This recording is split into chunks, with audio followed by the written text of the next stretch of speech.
دے رہی ہیں تو ہمیں دنیا کی کوئی طاقت شکست نہیں دے سکتی. اسی طرح خلفائے راشدین کا قول ہے کہ جو ظلم کا نظام ہے، کفر کا نظام چل سکتا ہے، ظلم کا نظام نہیں چل سکتا. میں جب آج پریس کانفرنس کے لیے، کیونکہ جماعت کی طرف سے میری ذمہ داری تھی پریس کانفرنس کے لیے، تو میں آج جب پریس کانفرنس کے لیے آ رہی تھی تو مجھے بہت سارے میرے ہمدردوں نے یہ کہا کہ آپ کا جو اسلام آباد ہائی کورٹ میں جو پاناما کی اپیل ہے وہ سنی جا رہی ہے اور وہ فائنل سٹیجز میں ہے، تو آپ یہ پریس کانفرنس نہ کریں، کیونکہ اس کا جو افیکٹ ہے یا امپیکٹ ہے وہ آپ کی اپیل پر آئے گا اور آپ کو شاید وہ ڈسکوالیفائی کر دیں. تو میں نے یہ جواب دیا کہ جو عوام کے نمائندے ہوتے ہیں ان کو اپنے سے بڑھ کر سوچنا پڑتا ہے، قوم کا سوچنا پڑتا ہے، اور قوم کے لیے کچھ حقائق ایسے ہیں جو آج مجھے قوم کے سامنے رکھنے ہیں. میں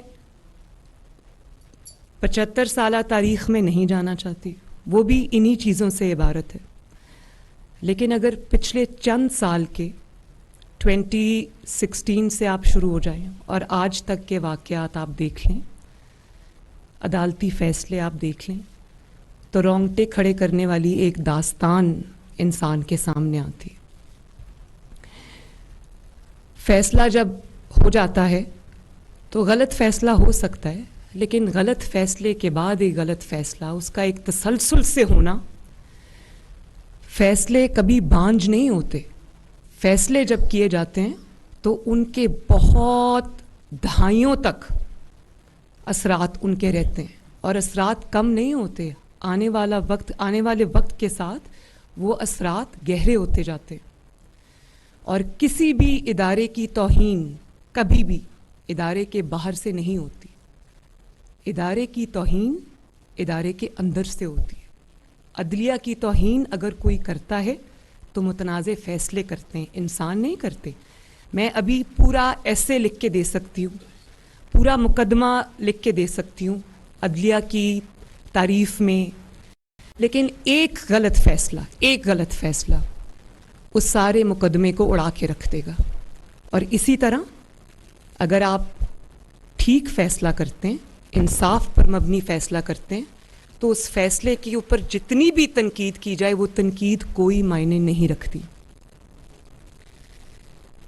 جو حقائق آج میں قوم کے سامنے رکھنے چاہتی ہوں وہ ابھی ریسنٹ ڈیز میں، ابھی چند دنوں پہلے جو فیصلے ہوئے، اس نے میرے دل میں، دماغ میں، میری یادداشت، وہ سب چیزیں جو ہیں وہ واپس آ گئیں.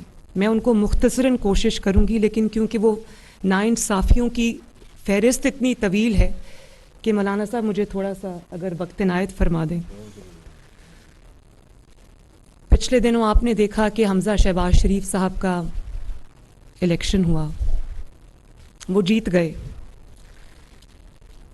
تحریک انصاف سپریم کورٹ کی رجسٹری میں درخواست لے کر گئی، دیواریں پھلاندیں سپریم کورٹ کی لاہور رجسٹری کی، اور قوم نے دیکھا کہ چھٹی کے دن رات کو رجسٹری کھلی، رجسٹرار گھر سے بھاگا آیا.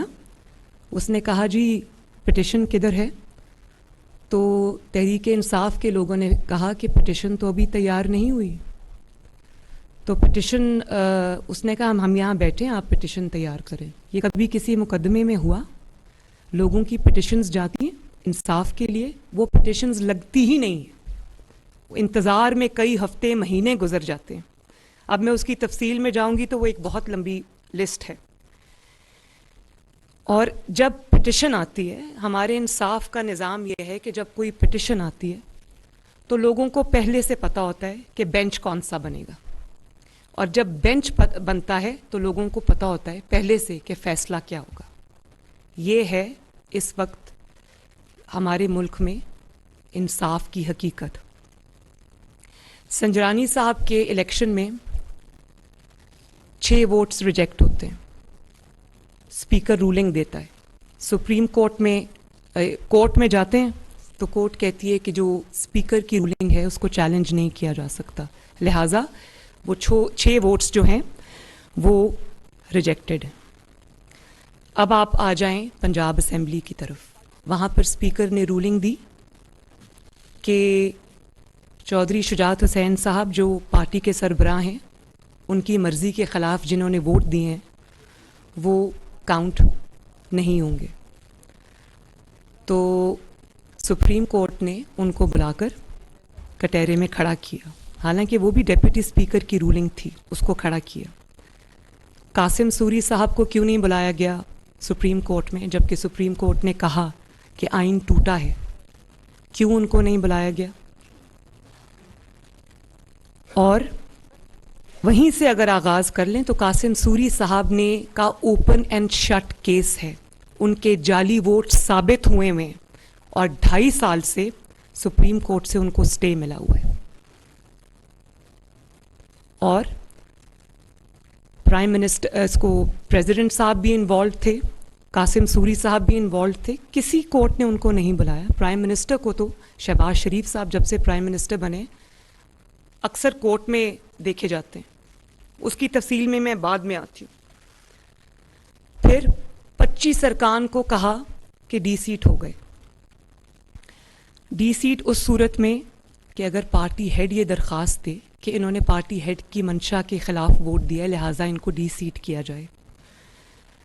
آپ نے ڈی سیٹ بھی کر دیا، کہا کہ ان کے ووٹس بھی نہیں گنے جائیں گے۔ 95% جو انڈیپینڈنٹ جورسٹس تھے انہوں نے کہا کہ یہ آئین کو، کانسٹیٹیوشن آف پاکستان کو ری رائٹ کرنے کے مترادف ہے، اور نتیجتاً مسلم لیگ نون کے 25 ارکان عمران خان کی جھولی میں پھینک دیے، اور چودھری شجاعت صاحب کے 10 ارکان پی ایم ایل کیو کے، ان کو بھی عمران خان کی جھولی میں پھینک دیا گیا۔ مطلب پی ایم ایل این کے مائنس کر دیں اور پی ٹی آئی کے پلس کر دیں، یہ کہاں کا انصاف ہے؟ پھر پارٹی کا ہیڈ دیکھ کر اور پارٹی کو دیکھ کر آئین کی تشریح بدل جاتی ہے، پارٹی ہیڈ کی ڈیفینیشن بدل جاتی ہے، اپنے ہی کیے ہوئے فیصلے بدل جاتے ہیں جو ابھی چند دن پہلے ہیں۔ یہ کوئی 10 سال پرانا فیصلہ نہیں ہے، چند دن پہلے پارٹی کا ہیڈ اگر نواز شریف ہے، اس کے خلاف اقامہ جیسے فیصلہ جو تاریخ میں کی ردی کی ٹوکری میں جائے گا، اس پہ نواز شریف صاحب کو پارٹی کی پریزیڈنٹ شپ سے نکال دیا گیا اور کہا کہ چونکہ پریزیڈنٹ آف دا پارٹی یا پارٹی کا جو سربراہ ہوتا ہے وہ سب کچھ ہوتا ہے، اس کے کہنے پہ پارٹی چلتی ہے، اس کا ووٹرز پہ انفلوئنس ہوتا ہے، اس لیے نواز شریف صاحب سے وہ صدارت لے لی گئی۔ چودھری شجاعت صاحب جب بطور پارٹی پریزیڈنٹ اپنی پارٹی کو کوئی احکامات دیتے ہیں تو پارٹی پریزیڈنٹ کے احکامات تب کویسچن میں آ جاتے ہیں، لیکن عمران خان صاحب جب بطور پارٹی صدر یا چیئرمین حکم دیتے ہیں تو وہ معتبر ٹھہرتا ہے۔ چودھری شجاعت صاحب کی دفعہ پارلیمانی پارٹی معتبر ہو جاتی ہے، اور عمران خان صاحب کی دفعہ پارٹی چیئرمین کی ڈیفینیشن بھی بدل جاتی ہے، آئین کی تشریح بھی بدل جاتی ہے، آئین کا حلیہ بھی بدل جاتا ہے۔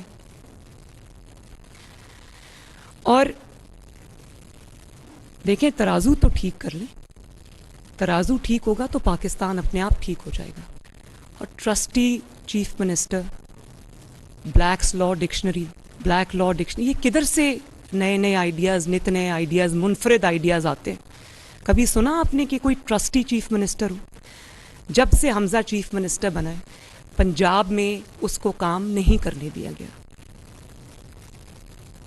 وہ کام نہیں کر سکا، اپنی کابینہ نہیں بنا سکا، بار بار پارلیمنٹ سے کورٹ، کورٹ سے پارلیمنٹ، پارلیمنٹ سے کورٹ، کورٹ سے پارلیمنٹ۔ تو یہ کہاں کا انصاف ہے؟ پھر کامنٹس میں محترم چیف جسٹس صاحب فرما رہے ہیں کہ اکانومی کی سٹیٹ اچھی نہیں ہے۔ میں اس پر بھی بات کرنا چاہتی ہوں۔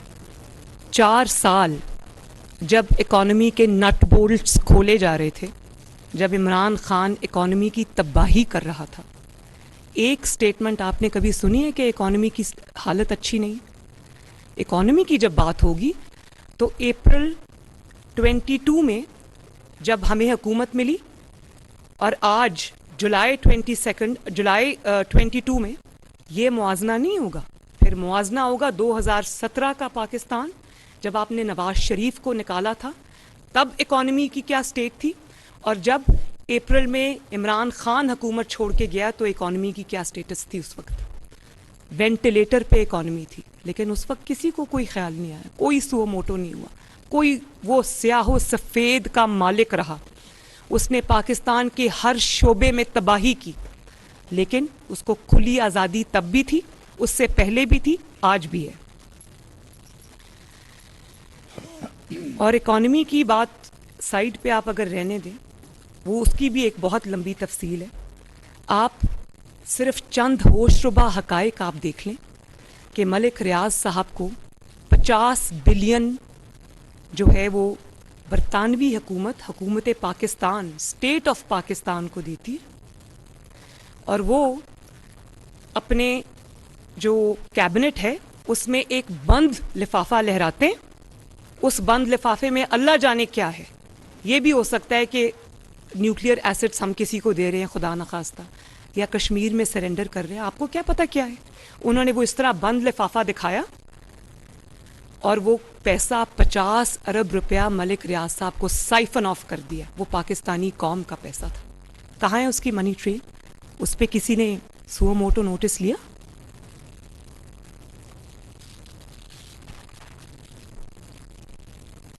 اور معیشت کی بھی اگر آج آپ بات کریں تو معیشت کے خرابی کے سارے تانے بانے 2017 میں جب آپ نے ایک چلتی ہوئی حکومت کو جس میں ہر انڈیکیٹر معاشی اوپر جا رہا تھا, آپ نے اس کو ڈی سٹیبلائز کیا. اس کے تانے بانے بھی کورٹ کے فیصلوں سے ملتے ہیں.